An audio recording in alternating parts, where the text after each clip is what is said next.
हाय guys, good morning. So ये वाले video में कुछ और एनबीएफसी कंपनीज के बारे में डिस्कस करते हैं in the business analysis series for Q4 and FY25। ये सारे कंपनीज का मैंने वो कॉन कॉल वगैरह अटेंड किया, कुछ लाइव सुना, कुछ ट्रांसक्रिप्ट वगैरह पढ़ा। और यहाँ पे मेरे पास कुछ अप्रोक्सीमेटली आई थिंक कितना होगा, 1 2 3 4 5, कुछ 5 या 6 नाम होगा। तो ये सारे मतलब वेरी प्रॉमिसिंग एनबीएफसीज है। तो मुझे लगा कि लाइक ओके फाइन, तो लाइक मुझे इनको एक वीडियो में कवर करनी चाहिए, राइट? बिकॉज ये सब छोटे छोटे कंपनीज है। दे हैव मतलब they are scaling up across the country. इनका मैनेजमेंट अच्छी है। ऑफ कोर्स बहुत सारे प्रॉब्लम से तो बहुत कंपनीज जा ही रहा है, लेकिन मेरा काम है वही ना कि अच्छे अच्छे प्रॉमिसिंग कंपनीज को ट्रैक करके आपके सामने रखना, ठीक है? तो यहाँ पे देखिए, यहाँ पे हम एक बात करते हैं। यहाँ पे हाँ, सो यहाँ पे हम लोग पहले बात करते हैं मैस फिनेंशियल्स की।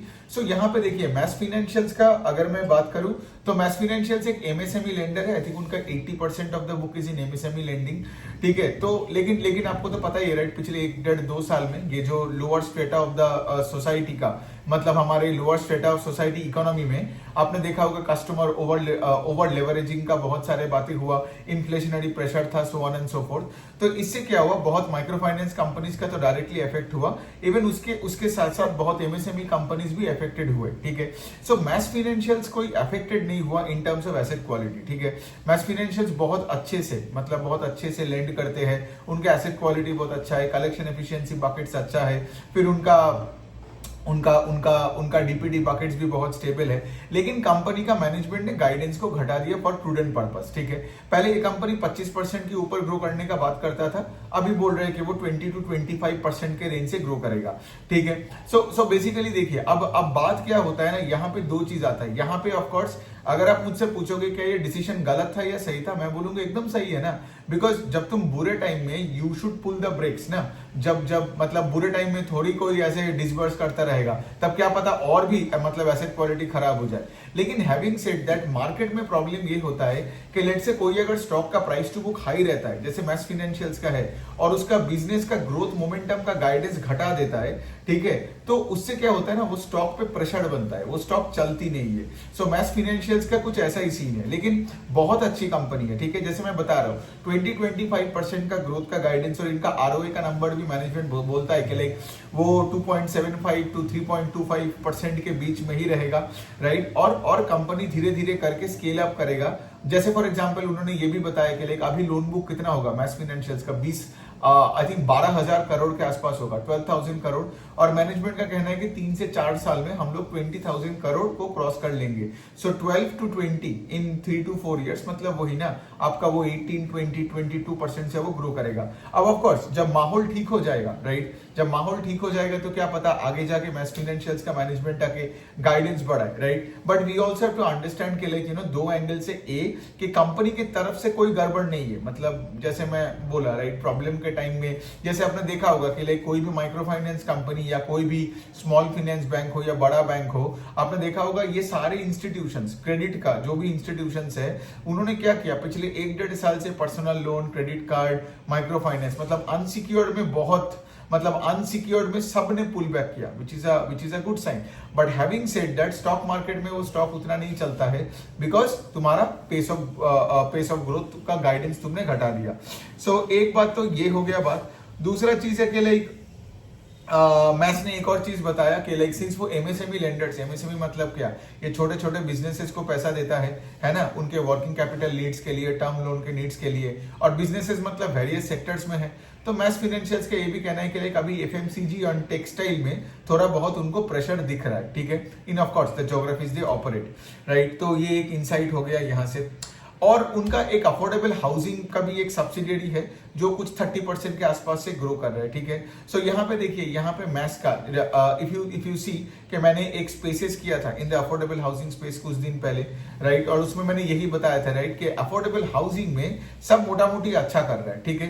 That is probably the best space in the NBFC category, right? उसमें आप देखोगे हमने आवास, एप्टास, फिर आपका होम फर्स्ट, फिर आपका India shelter, Aadhar housing finance, they're all doing well, right? Bajaj housing finance, they're all doing well. तो इवन मैस फाइनेंशियल का भी जो ये हाउसिंग फाइनेंस का सब्सिडियरी है, they grew at a faster pace than the overall loan book. But also having said that, मतलब even if the home loan का book of mass financials grow at a faster pace, it won't move the needle. ऐसा नहीं है कि कल सिर्फ affordable housing 30-40% से grow करेगा तो ओवरऑल लोन बुक का पेस बढ़ जाएगा, ऐसा नहीं है। I tell you why, because उनका होम लोन का कितना ही होगा, बुक का साइज बहुत छोटा है। So even though the book is growing at a faster pace, it won't act meaningfully to accelerating the growth rate of the overall loan book, ठीक है। सो ये हो गया मैस फिनेंशियल्स का। अब हम बात करते हैं एचडीएफसी फाइनेंस का। आई गेस इससे पहले मैंने एक बार वीडियो बना भी था, लेकिन उसका कॉन कॉल मैंने सुना। एचडीएफसी फाइनेंस का गाइडेंस मैस फिनेंशियल से बेटर है, ठीक है, बिकॉज उनका मैनेजमेंट ने भी वही बताया कि लाइक यू नो प्रॉब्लम्स तो थोड़ा बहुत चल ही रहा है। एचडीएफसी का जैसे आप देखोगे उनका प्रोविजंस थोड़ा बढ़ गया, ठीक है। थोड़ा बहुत प्रोविजंस बढ़ाने के चक्कर में कंपनी को ऑपरेटिंग लेवरेज नहीं मिला। मतलब उनका पैट का ग्रोथ आई थिंक 16-18% है, जबकि उनका एयूएम का ग्रोथ 30% के आसपास है।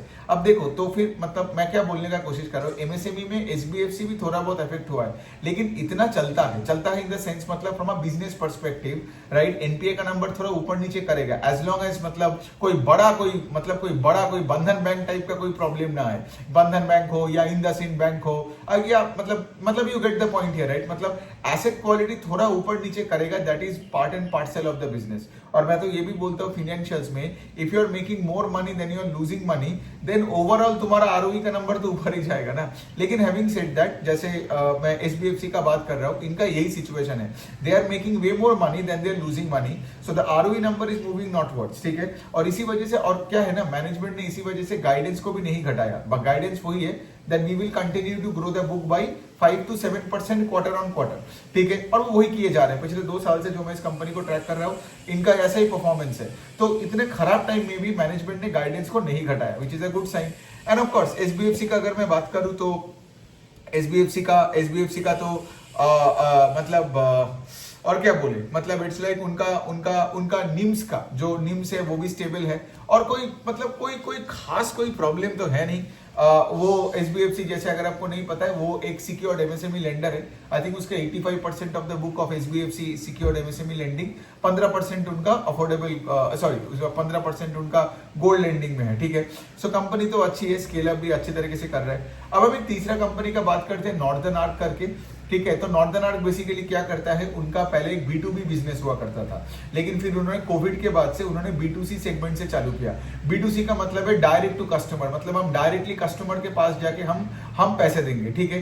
तो लॉजिकली आप सोचो, अगर आप B2B का मतलब है फाइनेंशियल इंस्टीट्यूशंस के साथ मिलके कोई प्लेटफॉर्म में जाके, राइट, आप लेंड करते थे, ठीक है। मतलब दूसरे के साथ मिलके करता था, या फिर दूसरे का भी लोन ऑरिजिनेशन करके देता था, उनको फी वगैरह मिलता था। तो ये जो पूरा सिस्टम था B2B का in this company called northern arc, इनका मार्जिन्स कम था, राइट। तो इनको मार्जिन्स बढ़ाने के लिए इनको B2C में जाना पड़ा। तो आज I can tell you this, in the last 4-5 साल में इन्होंने आई थिंक आज उनका AUM का कुछ 55% of the book is coming from the B2C segment, या फिर डायरेक्ट टू कंज्यूमर, D2C बोल सकते हो, D2C B2C कुछ भी बोल लो, ठीक है। सो ये हो गया बात। अब यहाँ पे बात क्या आता है, इनका भी वही वाला एक इशू आया, बिकॉज यहाँ पे देखो, यहाँ पे आज नॉर्दर्न आर्क कैपिटल, अगर आप ये D2C सेगमेंट पे मैं थोड़ा अभी फोकस करूं, तो इनका जो मेन सेगमेंट है एमएसएमई लेंडिंग में, उसके बाद आता है इनका माइक्रो फाइनेंस में। और आपको तो पता ही है कि अगर माइक्रो फाइनेंस में आज अगर प्रॉब्लम आया तो सबको इफेक्ट हुआ, तो इनको भी इफेक्ट हुआ, इनको भी प्रॉफिटेबिलिटी मार्जिन्स वगैरह सब कुछ इफेक्ट होना पड़ा।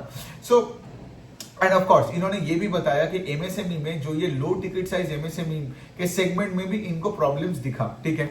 सो ये हो गया बात। इनका लोन बुक कुछ 15-16% के आसपास से गिरा, and of course because they are consciously now degrowing the MSME book, sorry the microfinance book. MSME book को डिग्रो नहीं कर रहा है, दे आर कॉन्शियसली, ये मैं नॉर्दर्न आर्क कैपिटल का बात कर रहा हूं, and they are consciously degrowing the microfinance book, ठीक है। तो जैसे फॉर एग्जांपल उज्जीवन, इक्विटस जो जैसे कर रहा है, ये भी वही कर रहा है, ठीक है। अपने माइक्रो फाइनेंस बुक को यहाँ पे डिग्रो कर रहा है और दूसरे जगह में ज्यादा पैसा फेंकने का कोशिश कर रहा है, ठीक है। सो तब देखो तो ये हो गया बात। और क्या बचा है, और तो यहाँ पे देखो इनका एक कंज्यूमर फाइनेंस का भी एक डिवीजन है। कंज्यूमर फाइनेंस मतलब वही ना आपका टीवी एसी फ्रिज लेंडिंग का भी मतलब एक short term personal loan kind of है, ये भी उनका डिवीजन है। सो ये हो गया बात। हाँ, अब तो देखो, अब हाँ एक और पॉइंट है जिसपे एनालिस्ट लोगों ने बहुत सारे सवाल किया। जैसे फॉर एग्जांपल कंज्यूमर फाइनेंस का जो डिवीजन मैं बता रहा हूँ, ठीक है, उसमें इनका क्रेडिट कॉस्ट बढ़ गया। सो एक तो माइक्रो फाइनेंस में प्रॉब्लम चल रहा है जिससे बुक घट रहा है, और दूसरा कंज्यूमर फाइनेंस में भी कंज्यूमर फाइनेंस का भी क्रेडिट कॉस्ट बढ़ गया। तो एक एनालिस्ट आके उनको सही बोला कि तुम ये जो 20-25-30% का ग्रोथ का गाइडेंस दे रहे हो, मार्केट तो तुमको प्राइस टू बुक 1 पे देके रखा है, ठीक है, तो अभी इस मोमेंट पे तुमको 30% से ग्रो करने का क्या जरूरत है, जब ऑलरेडी तुम देख रहे हो कि कंज्यूमर फाइनेंस में तुम्हारा credit cost is going up, micro finance में अभी भी बुक में प्रॉब्लम चल रहा है, और तुम ये खुद ही बता रहे हो कि एमएसएमई में लो टिकट साइज एमएसएमई का जो बुक है उसमें भी थोड़ा बहुत आपको स्ट्रेस दिख रहा है, तो आप ये 25% का गाइडेंस क्यों देते हो, which is a very valid question. So ये हो गया बात। और देखिए, और अभी बात क्या है, और ये तो मैंने तो बात कर लिया। कंपनी का ये भी कहना है कि लाइक उनका लेवरेज रेशियो या गियरिंग रेशियो जैसे भी बोलोगे 3 के नीचे है। सो द मैनेजमेंट से इसके लाइक हम लोग अगले 2-3 साल तक बिना इक्विटी उठाए हम ग्रो कर पाएंगे। ये नॉर्दर्न आर्क का बात कर रहा था।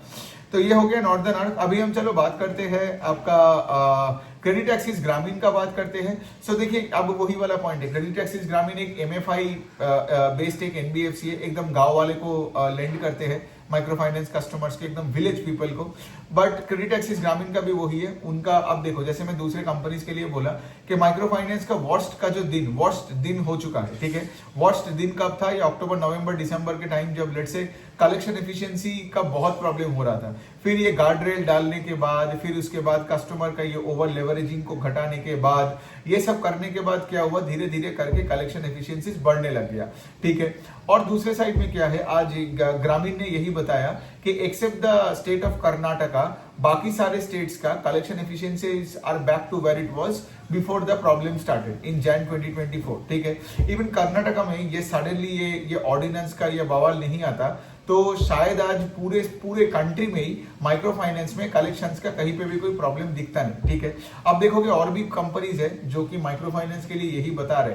कल मैं कोई बैंक पढ़ रहा था, आई थिंक कोटक बैंक ने भी यही बताई। आई थिंक शांति एकम्बरम जो कोटक बैंक का ये रिटेल वाला डिवीजन देख रही है, तो उन्होंने भी यही बताई कि लाइक माइक्रो फाइनेंस को ठीक होने में शायद और 1 से 2 क्वार्टर लगेगा, ठीक है। तो बट वही वाला पॉइंट है कि like I am saying the worst days are over, but इसका मतलब ये नहीं है कि अभी ग्रोथ आ चुका है। सो जैसे क्रेडिट एक्सिस ग्रामीण का अगर मैं आपको नंबर्स वगैरह बता दूं, तो बेसिकली वो लोग यही बता रहे कि उनका माइक्रो फाइनेंस डिवीजन में, which is the majority part of the book ना, that will grow between 8 and 12% in FY26। Now Grameen किस रेट से ग्रो करता था? 25-26% से ग्रो करता था, लेकिन आज ग्रामीण ये आके बोल रहा है कि हम लोग कुछ 8 से 12% से ग्रो करेंगे।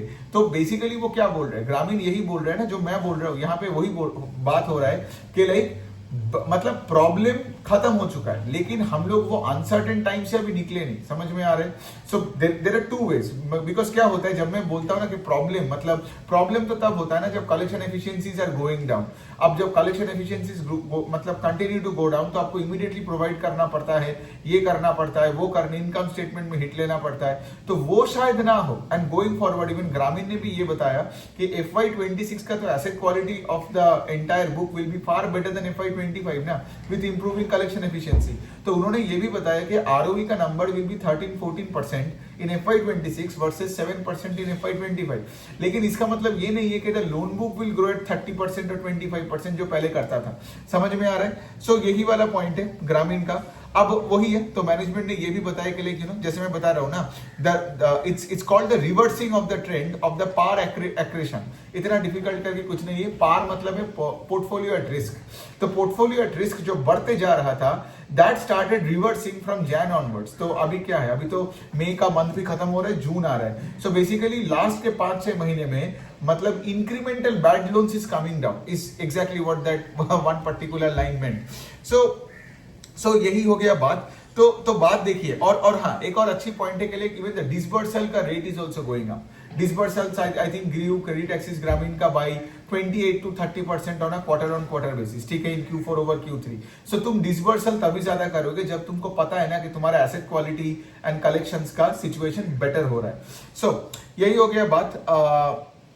एंड देन उसके साथ साथ अभी एक ही चीज देखना है जो सिर्फ ग्रामीण का नहीं, बाकी सारे मैनेजमेंट भी यही बता रहे हैं कि कर्नाटका का जो ये ऑर्डिनेंस वाला सिचुएशन आया था, राइट, मतलब ऑर्डिनेंस मतलब क्या है ना कि लाइक देखिए सिचुएशन ये था कि स्टेट गवर्नमेंट ने एक्चुअली विद गुड इंटेंशन ही ये बोला था कि लाइक तुम अगर किसी को मतलब कोई भी लेंडिंग इंस्टीट्यूशन हो, अगर वो ऑफ कोर्स वो तो लेंड करके रखेगा ना, तो जिसको लेंड किया है अगर उसका पैसा वापस करने में दिक्कत हो रहा है तो you can not go and मारपीट करके फोर्स लगा के तुम पैसे को उठा नहीं सकते हो। तो इसीलिए वो ऑर्डिनेंस बनाया गया था। लेकिन प्रॉब्लम क्या हुआ, रेगुलेटेड एंटिटीज तो ये ऑर्डिनेंस से बाहर होनी चाहिए थी ना। ये तो वो लोकल काबुली वाला या तुम लोकल मनी लेंडर्स जो करते हैं, है ना, कोई वेजिटेबल वेंडर के साथ जिसको पैसा दिया 50% में 100% में, है ना, तुम बोल रहे हो कि अभी तुम 5,000 रुपए लो, अगले महीने मुझे 15,000 रुपए दो। तो इस तरीके से लोग पैसे तो इनके लिए बनाया गया था, समझ में आ रहा है, not the regulated entities like Arman, credit axis, Grameen और उज्जीवन। लेकिन कर्नाटका गवर्नमेंट का ये थोड़ा सा मैं बोल सकता हूँ एक लैक्स एटीट्यूड ही था कि जब ये ऑर्डिनेंस पास किया था यहाँ पे क्लियरली मेंशन नहीं था कि भाई मतलब रेगुलेटेड एंटिटीज इन सब से दूर है। तो जो ये रेगुलेटेड एंटिटीज जो यहाँ पे पैसा दे रहा था उनका भी माइक्रो फाइनेंस कस्टमर आके एक बवाल करने लग गया कि हम क्यों पैसा दे, है ना। तो बेसिकली यही प्रॉब्लम था। लेकिन इंप्रूव मतलब कर्नाटका भी इंप्रूव कर रहे हैं, लेकिन फेब्रुआरी का मार्च, बिकॉज मुझे वही ना थोड़ा बहुत गुस्सा आया कि लाइक भाई नवंबर दिसंबर के बाद से पूरा माइक्रो फाइनेंस स्पेस इंप्रूव हो रहा था, लेकिन फेब्रुआरी के बाद वापस एक कर्नाटका का ऑर्डिनेंस आया और फिर से थोड़ा सा यहाँ पे रोक दिया खेल को। बट हैविंग सेड दैट, आज आप बिहार देखो, यूपी देखो, गुजरात देखो, कोई भी दूसरे शहर में देखोगे ना, हर शहर में कलेक्शंस आर बैक, कस्टमर का बिहेवियर बेटर है। और अभी तो क्या है, अभी तो तुम्हारा ये जो ओवर लेवरेज वाला सिचुएशन था कस्टमर का, राइट, अभी तो गार्डरेल 2.0 आने वाला है जिसमें एक रूल और भी होगा कि लाइक कोई कस्टमर का 3 लेंडर के ऊपर नहीं होने वाला है, ठीक है। तो अगेन यही मैं बोल रहा हूँ कि लाइक सिंस अभी एक और गार्डरेल आने वाला है, और गार्डरेल में क्या है, गार्डरेल मतलब तुम उस पागलों की तरह तुम पैसा फेंक नहीं सकते हो, समझ में आ रहा है। सो जब तक ये गार्डरेल 2.0 चलेगा एंड एवरीथिंग, तब तक कंपनीज एक हायर पेस से ग्रो नहीं कर पाएगा in the micro finance space, ठीक है। सो दैट मींस इसीलिए तो ग्रामीण ने 8 और 12% के बीच में अपने लोन बुक का ग्रोथ का बात किया, ठीक है। सो ये हो गया बात। अब हम थोड़ा बात करते हैं 5 स्टार बिजनेस फाइनेंस की। तमिलनाडु बेस्ड एक एमएसएमई कंपनी है। तो 5 स्टार कैसे लोन्स देते हैं, वो जो छोटे छोटे दुकानदार होते हैं, आपने देखा होगा, कोई साइकिल चला मतलब कोई साइकिल को ठीक करने वाला दुकान, कोई छोटे फूल का दुकान, कोई से फॉर एग्जांपल छोटा एक डिपार्टमेंटल एक किराना स्टोर चला रहा है, कोई ऐसे पान के दुकान खोले है।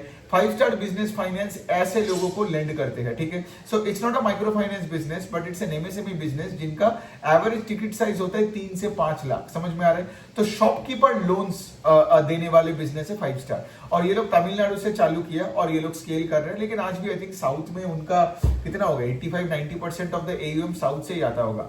अब प्रॉब्लम क्या हुआ मैं आपको बता रहा हूँ, ये कंपनी बहुत अच्छा कर रहा था, ठीक है। लेकिन लास्ट ईयर से मतलब आई थिंक लास्ट ईयर के जुलाई अगस्त के बाद से, अब देखो सिंस तुम इतने छोटे छोटे पान वाले और ये सब साइकिल ठीक करने वाले और तुम डिपार्टमेंटल स्टोर वाले को पैसा दे रहे हो, तो they used to charge around 24-25%, ठीक है, on the loans they give. मतलब इंटरेस्ट का जो तुम्हारा जो यील्ड है वो 24-25% था। फिर आपने देखा होगा कि लाइक आरबीआई ने बहुत ऐसे सर्कुलर भेजा, ये किया वो किया कि कि आप कस्टमर से इतना हाई चार्ज मांगते हो, इसीलिए तो कस्टमर और भी डिफॉल्ट करते हैं, है ना, या कस्टमर भाग जाते हैं, फिर आप जाते हो उसके पीछे और कलेक्शन का टीम लेके लड़ाई करते हो एंड ऑल दैट। तो 5 स्टार को एक्चुअली आरबीआई ने ये नहीं बोला, बट 5 स्टार का मैनेजमेंट को समझ में आ गया कि भाई माहौल ऐसा ठीक नहीं है, तो उन्होंने क्या किया, 2% अपना रेट को घटा दिया। मतलब 25-24% की जगह आज वो 22-23% के रेंज में वो आज लोन्स दे रहे, ठीक है। अब ये सोचो शेयर होल्डर के एंगल से ये तो सही नहीं हुआ ना, बिकॉज तुम्हारा निम्स आरओवी डायरेक्टली इफेक्ट हो गया, बिकॉज तुमने अपना yield on your income yield on the loan तुमने घटा दिया। So your net interest income का ग्रोथ उस रेट से नहीं होगा जो पहले होता था, और अगर नेट इंटरेस्ट इनकम का ग्रोथ उस रेट से नहीं हुआ तो ऑफ कोर्स आगे जाके आरओई ये सब कुछ इफेक्ट होगा। सो बेसिकली ये एक नेगेटिव पॉइंट है, ठीक है। मतलब again that's what I am saying कि लाइक मैस फाइनेंशियल्स का जो decision to pull back disbursal and reduce the growth guidance in this माहौल इज एब्सोल्युटली करेक्ट। समझ में आ रहा है। As a banker I would tell you, I am not a banker, but अगर मैं बैंकर होता तो शायद मैं वही करता जो मैस का मैनेजमेंट ने किया। अगर 5 स्टार का ये जो दील दयान उपाध्याय जो धंधा चला रहा है, ठीक है, अगर मैं उनके जगह होता तो मैं उनको भी बोलता कि हाँ भाई तुम सही कर रहे हो, मतलब रेट थोड़ा कम करो यहाँ पे, बिकॉज कस्टमर को भी थोड़ा बहुत यहाँ पे फ्लेक्सिबिलिटी मिलेगा, है ना। तो बट हैविंग सेड दैट हम तो इन्वेस्टर्स है, समझ में आ रहा है। तो इसीलिए आप देखते हो कोई भी वीडियो में ना मैं इन्वेस्टर के एंगल से अपना वीडियोस बनाता हूं, समझ में आ रहा है। तो वहां जैसे गाइडेंस घटाया दैट्स बैड फॉर मी, और यहां जैसे तुमने रेट को घटा दिया that is also bad for me. एक सेकंड रुकिए, तो शायद आवाज आ रहा है कुछ।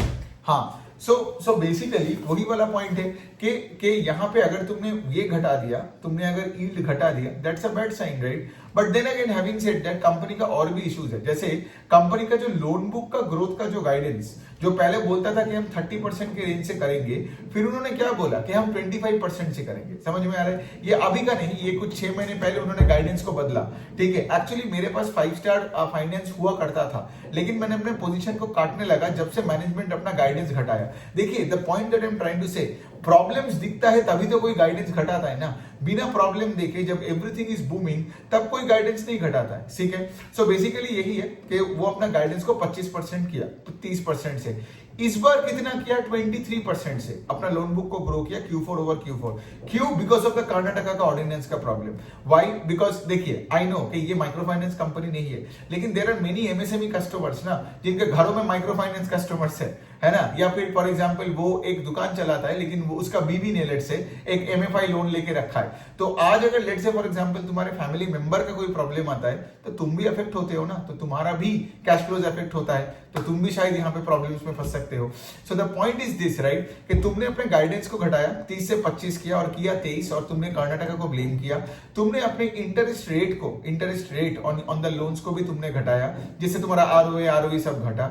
और उसके साथ साथ मैनेजमेंट ने ये भी बोला कि अगले फिस्कल, मतलब जिसमें हम अभी है FY26 में, they will continue to grow the loan book by 25% only. तो ये कंपनी में मेरा दिलचस्पी तभी आएगा अगर ये लोन बुक का पेस को बढ़ाता है, लेकिन कंडीशन देख के और कॉन कॉल सुन के मुझे ऐसा कुछ नहीं लगा। और उन्होंने वही बताया कि लाइक 25% से ग्रो करेगा। लेकिन एक बात अच्छा है 5 स्टार का, कि 5 स्टार ने एक चीज बताया कि लाइक जो प्रॉब्लम्स फेस कर रहा था कंपनी पिछले 8-9 महीने से, लास्ट क्वार्टर में थिंग्स हैव इंप्रूव, मतलब Q4 का बात कर रहा हूं, जहां पे डिसबर्सल्स ग्रू 55%। आप एक चीज ऑब्जर्व कर रहे हो, क्रेडिट एक्सिस ग्रामीण का disbursal grew 28% quarter on quarter in Q4, ठीक है। और 5 स्टार का disbursals grew 55% quarter on quarter in Q4। अब देख रहा हूं मैं ये QOQ नंबर क्यों बता रहा हूं, बिकॉज यहां पे दिखा रहे हैं कि चलो मैनेजमेंट का फिर से यहां पे ग्रोथ मोमेंटम इनका आ रहा है, समझ में आ रहा है। मतलब ग्रोथ मोमेंटम तभी वापस आता है जब लेट से आपका जो वर्स्ट पॉसिबल मतलब सिनेरियो मतलब होना चाहिए था वो हो चुका है, समझ में आ रहा है। सो ये गुड साइन है, और हमारा काम क्या है, आगे देखना मार्केट में, पीछे नहीं, right. So I would say the disbursal number और 28% का growth quarter on quarter in credit axis Grameen, asset quality improving is actually a good sign, right, compare to say for example अगर आपने FY25 वर्सेस FY24 को compare करके आपने ये बोला अरे देखो ग्रामीण तो प्रॉफिट में था, लॉस में चला गया, एसेट क्वालिटी खराब हो गया, समझ में आ रहा है प्रॉब्लम क्या है, क्योंकि आप पीछे देख रहे हो। मेरा काम है आपको आगे दिखाना, ठीक है, आगे देखो, वरना आपको कभी मार्केट समझ में नहीं आएगा। सो ये हो गया एक पॉइंट। अब मैं एक और बात बोलना चाहता हूं कि लाइक ये जो सारे कंपनीज का है, मुझे भी ये नहीं लगता है इनका कॉन्कॉल्स वगैरह पढ़ के कि इनका कोई ग्रोथ मोमेंटम बहुत तगड़ा होगा, ठीक है। लेकिन एसेट क्वालिटी का इंप्रूवमेंट पक्का आएगा। मतलब क्या, तुम्हारा इनकम स्टेटमेंट में तुम्हारा प्रोविजंस तुम्हें कम करना पड़ेगा, so your EPS will grow on that end. लेकिन तुम्हारा जो इंटरेस्ट इनकम का जो ग्रोथ होगा, राइट, इंटरेस्ट इनकम का ग्रोथ एक फास्ट पेस से तभी होगा ना जब loan book grows at a faster pace, वो शायद ना हो। ये वैसा सिचुएशन हो सकता है कोविड के बाद, जब आप देखोगे पीएसयू बैंक्स में आपने देखा होगा इतना ईपीएस का ग्रोथ आया बिकॉज सब ने अपने एसेट क्वालिटी को बेटर कर करके ईपीएस को बढ़ाया। Not because PSU banks captured market share, not because PSU banks grew at a faster pace than its private sector peers, समझ में आ रहा है। तो यहां पे भी कुछ ऐसा ही सीन आप देखोगे इन FY26 ओवर FY25। और मुझे लगता है माइक्रो फाइनेंस में सारी कंपनीज का यही होने वाला है, बिकॉज मैं अगर माइक्रो फाइनेंस में भी देखूं ना, आई डोंट थिंक कोई micro finance company at least for the next 6 to 9 months, because ये प्रॉब्लम अभी भी चल रहा है, कर्नाटका वाला सिचुएशन है, फिर अब ये गार्ड रेल 2.0 लगाने के बाद उसका नतीजा क्या होता है वो भी हमें देखना है। So I don't think microfinance companies can grow the book at a faster pace, but asset quality improvement से इनका ईपीएस में ग्रोथ आएगा। जो ईपीएस इतना फॉल हो गया था ना इन FY25 ओवर 24, वो ईपीएस में, एंड ऑफ कोर्स एक इतना लो बेस है ना, उस लो बेस में आपको एक ईपीएस का ग्रोथ दिखने को मिल सकता है। सो ये हो गया बात। लास्ट एक कंपनी करते हैं एमरल्ड फाइनेंस करके, तो ये बहुत छोटी कंपनी है, बिजनेस लोन्स वगैरह देती है, और इनका एक खास बात ये है कि कस्टमर एक्विजिशन करने के लिए इनका एक अर्ली वेज एक्सेस का एक सिस्टम है। मतलब क्या, जैसे एग्जांपल देता हूं, एग्जांपल ये कि सोचो मैं एक कॉर्पोरेट एम्प्लॉय हूं, मैं लेट से टीसीएस में काम करता हूं। टीसीएस बाय द वे मेरा पहला कंपनी था जहां पे मैंने काम किया था। तो सोचो जब मैं टीसीएस में काम करता था, तो मंथ के 20, 22, 25 तारीख तक के बाद अगर मुझे अपने गर्लफ्रेंड के साथ बाहर जाना है, ठीक है, तो मेरे पास तो पैसा ही नहीं है, बिकॉज हो गया ना मेरा, तो जो भी मैं इनकम करता था वो तो टैक्सी में बोलो, दोस्तों के साथ पार्टी करके बोलो, डेट्स पे जाके बोलो, खर्चा हो जाता था। तो लास्ट का ये जो 7-8 दिन है, इसके लिए मुझे तो पैसे कुछ तो मिलना है, राइट। मतलब उसके लिए तो मुझे पैसा लेके खाना पीना करना है कुछ, और अगर लेट से वही कोई मुझे गर्लफ्रेंड को लेके एक छोटा सा 2 दिन का ट्रिप में लेके जाना है, घर वालों को डिनर पे लेके जाना है, उसके लिए मुझे थोड़ा पैसा चाहिए। यहाँ पे एमरल्ड फाइनेंस मुझे मदद करेगा, बिकॉज यहाँ क्या सिस्टम है मैं आपको बता रहा हूँ। मैं नहीं बोल रहा हूँ कि टीसीएस एमरल्ड फाइनेंस का क्लाइंट है, वैसे भी एग्जांपल दे रहा हूँ। तो सोचो एमरल्ड फाइनेंस टीसीएस के साथ टाई अप कर लिया, ठीक है। अब क्या होगा, एमरल्ड फाइनेंस मेरे को पैसा देगा वो 7 दिन का। अब लेट से मेरा सैलरी लेट से था 50,000 रुपए का, तो एमरल्ड फाइनेंस ने देखा इसका 50,000 है, तो इसको हम 40% अगले महीने का सैलरी अभी दे देते हैं, ठीक है। तो 40% ऑफ 50,000 कितना होता है, अब बताओ, मोटा मोटी 20,000 के आसपास। तो मेरे को 23 तारीख को उस महीने का, ठीक है, जब मेरा एकदम कैश खत्म हो गया था, तो मुझे एमरल्ड फाइनेंस से 20,000 रुपए आता है। समझ में आ रहा है। अब जब अगले महीने को जब मेरे को सैलरी मिलेगा, मतलब 31 तारीख को उस महीने का जब मेरा सैलरी आएगा, तो मेरा अगले महीने का मतलब वो 50,000 रुपीज तब नहीं मिलेगा मुझे, तब मुझे मिलेगा 30,000 रुपीज। समझ में आ रहा है। तो इसको बोलते हैं अर्ली वेज एक्सेस। वो 20,000 रुपए, मतलब आउट ऑफ 50,000 रुपए फ्रॉम द नेक्स्ट मंथ, वो मुझे अभी मिला। समझ में आ रहा है बात को। सो बेसिकली यही है खेल, राइट। तो एमरल्ड फाइनेंस का गेम यही है। और आप बोलो कि एमरल्ड फाइनेंस कमाते कैसे हैं, तो वो जो आप मुझे 20,000 रुपए एमरल्ड फाइनेंस ने दिया, वो मुझे 20,000 नहीं देगा, लेट से वो मुझे 19,500 रुपए देगा। तो बाकी का जो 500 रुपए है वो उसका फी इनकम है। समझ में आ रहा है। तो बात अब यही पे आता है, अच्छा, अब जब 31 तारीख होगा तो मुझे कितना मिलेगा, मुझे तो मिला 30,000 ना। कॉर्पोरेट बाकी, मतलब टीसीएस बाकी 20,000 एमरल्ड फाइनेंस को दे देगा। समझ में आ रहा है अभी पूरा बात। तो एमरल्ड फाइनेंस ने मंथ के 23 तारीख को मुझे एक्चुअल में कितना दिया, 19,500 दिया, अपना 500 काट के। और अगला 7 दिन बाद, समझ में आ रहा है मॉडल। तो अगला 7 दिन बाद जब टीसीएस को मुझे सैलरी देना था, तो टीसीएस उसको 2 पार्ट में डिवाइड करेगा, मुझे तब 30 देगा और एमरल्ड को 20 देगा। समझ में आ रहा है। तो एज एमरल्ड फाइनेंस मेरा कमाई कितना हुआ, 500 रुपए इन 7 डेज। समझ में आ रहा है। तो ऐसे करके ये कंपनी एमरल्ड फाइनेंस कुछ 62 कॉर्पोरेट्स का सारे एम्प्लॉइज को इस तरीके से अपना अर्ली वेज एक्सेस दे रहे हैं। सो इससे क्या हो रहा है ना, कंपनी का लोन बुक नहीं बढ़ता है, बट कंपनी का यहाँ पे एक इंटरेस्ट इनकम बढ़ते जा रहा है, ठीक है। It's actually non interest income, right, like a processing fee की तरह। सो ये हो गई बात। अब बात होता है कि कंपनी का एमरल्ड फाइनेंस का नंबर्स तो बहुत अच्छे आते हैं, ठीक है। मतलब इनका देखो, इनका majority part of the book एक बिजनेस लोन का है, ठीक है। ये बिजनेस लोन डायरेक्ट लेंडिंग करते हैं। फिर इनका ना कोई एक सब्सिडियरी, कोई एक कंपनी है जो क्या करता है, जो ये लोन ऑरिजिनेशन का काम करता है। और एमरल्ड फाइनेंस का मैनेजमेंट का यही कहना है, ये अर्ली वेज एक्सेस का चक्कर में ही लोग हमारे इकोसिस्टम में आ रहे हैं। समझ में आ रहे हैं।